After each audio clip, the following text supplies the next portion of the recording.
Jim, kickboxing coach at Primal, and today I'm just going to take you through how to wrap your hands kickboxing style. Okay, so here I've got traditional cotton wraps, so I've not gone Mexican, I've just got normal 100% cotton wraps here.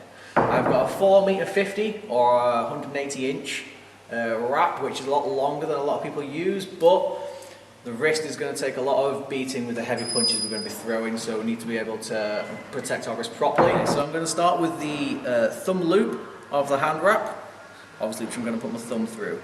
I need to be able to see the seam on the back, which is going to go against the back of my hand. If the seam is up, that means the Velcro is going to be the wrong way around at the end. That's going to make it a little bit faffy to do. So the seam is down against the back of my hand. So I'm going to start by coming over my wrist. Now the temptation here is going to be to go super tight and really wrap up your hand. But because it starts on the thumb, if I do that really tight, I'm going to find that my thumb is getting pulled back in this position constantly. It's going to cause me quite a bit of grief. So pull it tight enough so I can feel it, but I can still move my thumb nice and freely. So I'm going to do 4 wraps coming up my wrist. I'm not going up my forearm, I don't need it there. The protection is down here, that's where the joint is, that's where I need to protect. Once I've done 4 up, I'm going to come back, down 1 again, and now I'm going to start coming towards my hand. Okay, so I'm going to do 1 that comes halfway onto the hand, and then another which comes up to my little finger. Okay, now we can get some knuckles involved. So the first one comes over the knuckles, and then the second one, same again, directly over the knuckles in the exact same place. After the second wrap over the top of the knuckles, I'm going to bring it back down again, and 1 more over the wrist. From here, I now get in between the fingers to really strengthen up the knuckles as a whole. So I'm going to wrap in between my little finger and my ring finger.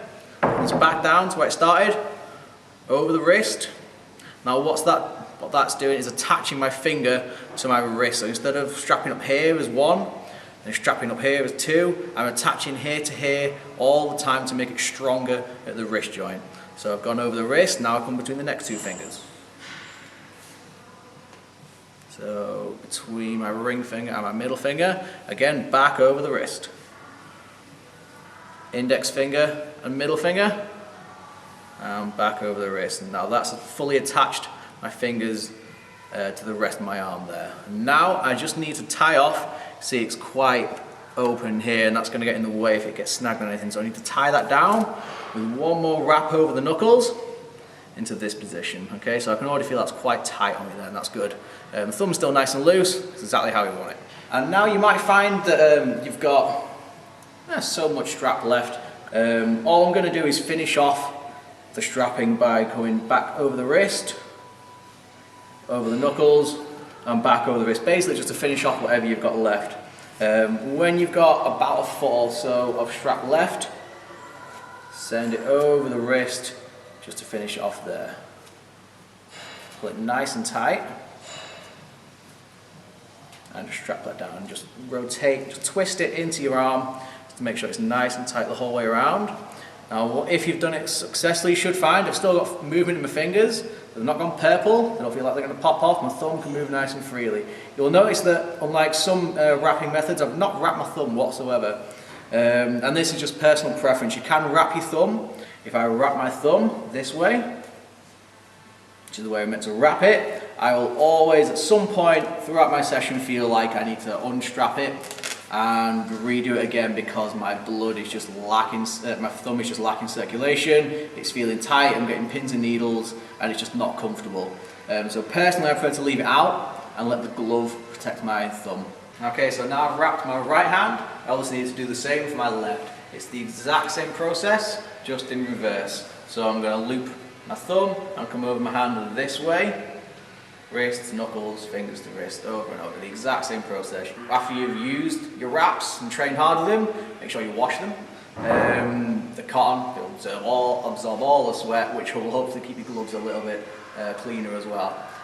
Once you wash and dry them, we want to wrap them back into this position.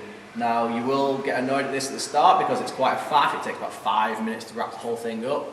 But if you do just leave them in a big jumble in your bag, they won't be straight when you try to put them on. There'll be twists, there'll be knots, you'll be there for an extra 5 minutes, 5-10 minutes when you're trying to wrap your hands, unraveling it as you go, and it's going to be a lot more effort. So just make sure you wash them and bring them back into this position before you use them every time.